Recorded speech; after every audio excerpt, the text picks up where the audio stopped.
personally affected by hemophilia. So I want you to give you a nice, humongous, put your hands together, screaming ovation for Mr. Mike Shea. Come on, Mike.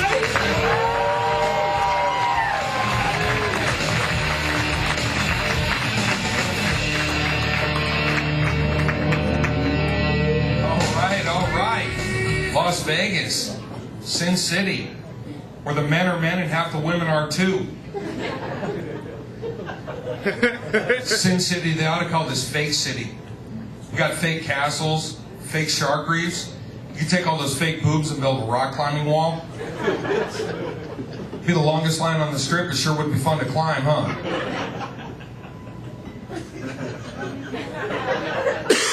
I wouldn't make it past the first two. Everything's themed here in Vegas, man. You've got Rome, you've got Egypt. Where's the reality? Where's the white trash themed hotel? The wood paneling and the shag carpet. You can get a single or double wide room. They have rebel flags on the cocktail napkins. A little mini gift shop and be a small 99-cent only store.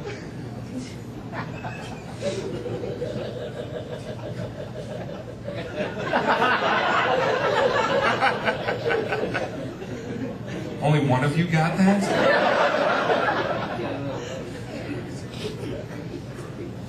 You gotta be careful partying here, though. I know they say what happens in Vegas stays in Vegas. After you've been home for a couple weeks, what happened in Vegas may turn into a serious rash. That's why I want to market condoms that say what happens in Vegas stays in here. I've been known to party myself a little excessively here. I've woken up butt naked in the stairwell of a local establishment. That stairwell dumped out into the casino. Now, at that point in time, security was more than polite enough to escort me back up to my room. I'm not going to stand up here and brag about penis size, but they covered me up with a gum wrapper. You know, I didn't even know I had a drinking problem until I was arrested walking home naked from a party. The worst part is that party was at my own house.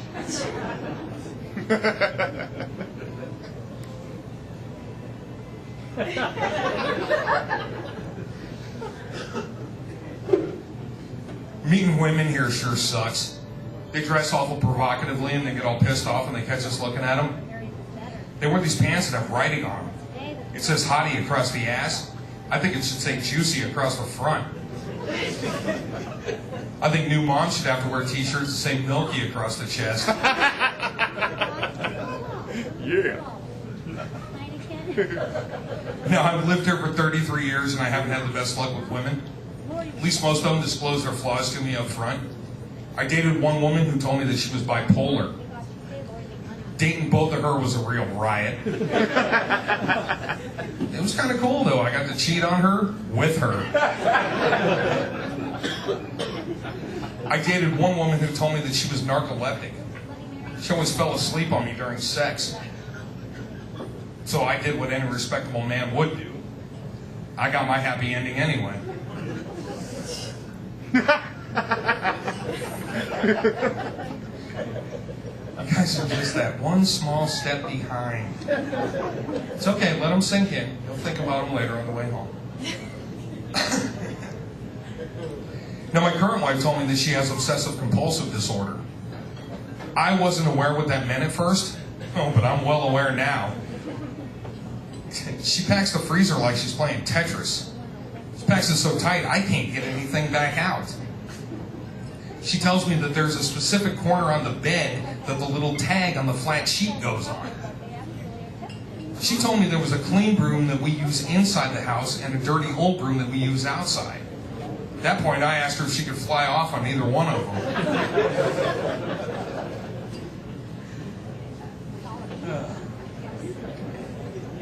My paychecks may as well be made out to my wife.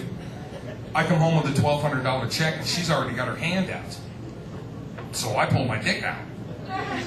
To my surprise, she grabbed it and pulled me to her. She said, "Hey, do you want to treat me like a dirty little whore?" I'm like, "Yeah."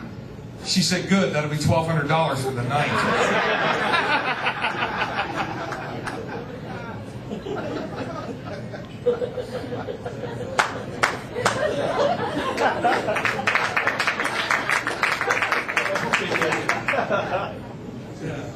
Seriously though, we get along great. We're raising our kids together. You guys got to keep that line of communication open. The bad thing is nobody talks anymore. Everybody texts. She came home from grocery shopping and texted me, help. So I walked outside. Trunk's open. I start hauling in groceries. She's smiling at me. Later on that night, we were laying down next to each other in bed, and I grabbed my phone. I text her sex. Man, she didn't even look at me. She just texted me back, LOL, no.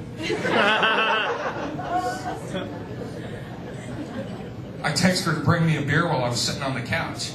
She brought it to me, and she said, hey, I'll tell you what, you do that again, I'm going to shove that phone right up your ass. So by the end of the night, I was hammered, and the only way now I know that I have a phone call is when my asshole vibrates. Like I said, we're raising our kids together. I have 2 white biological kids of my own and 1 Hispanic stepson. So I'm looking at a future electrician, plumber, and a sheetrocker.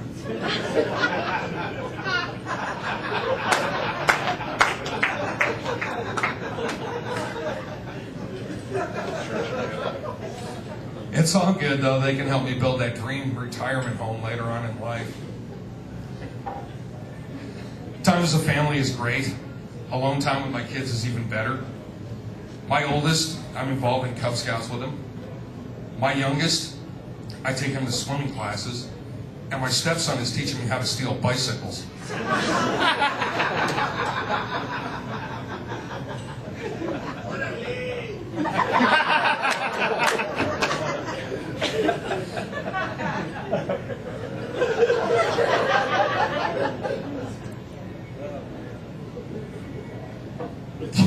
You got to give Hispanics credit, though, man. They're quick.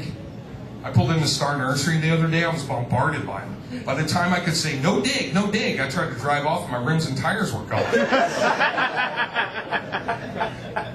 Now, I'll tell you where they need to be standing is outside the Speedway trying to get jobs on the pit crew.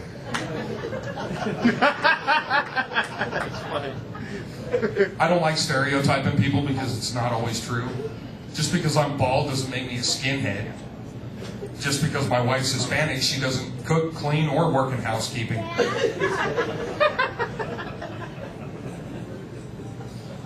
My kids are starting to get interested in girls.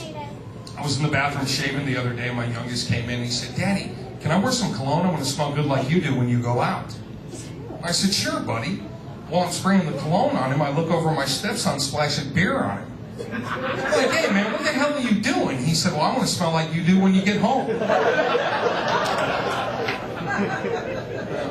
That's nothing. I look over at my 10-year-old. He's splashing tequila on him. I'm like, dude, what the hell are you doing? He said, I want to smell like the guys that show up here while you're gone.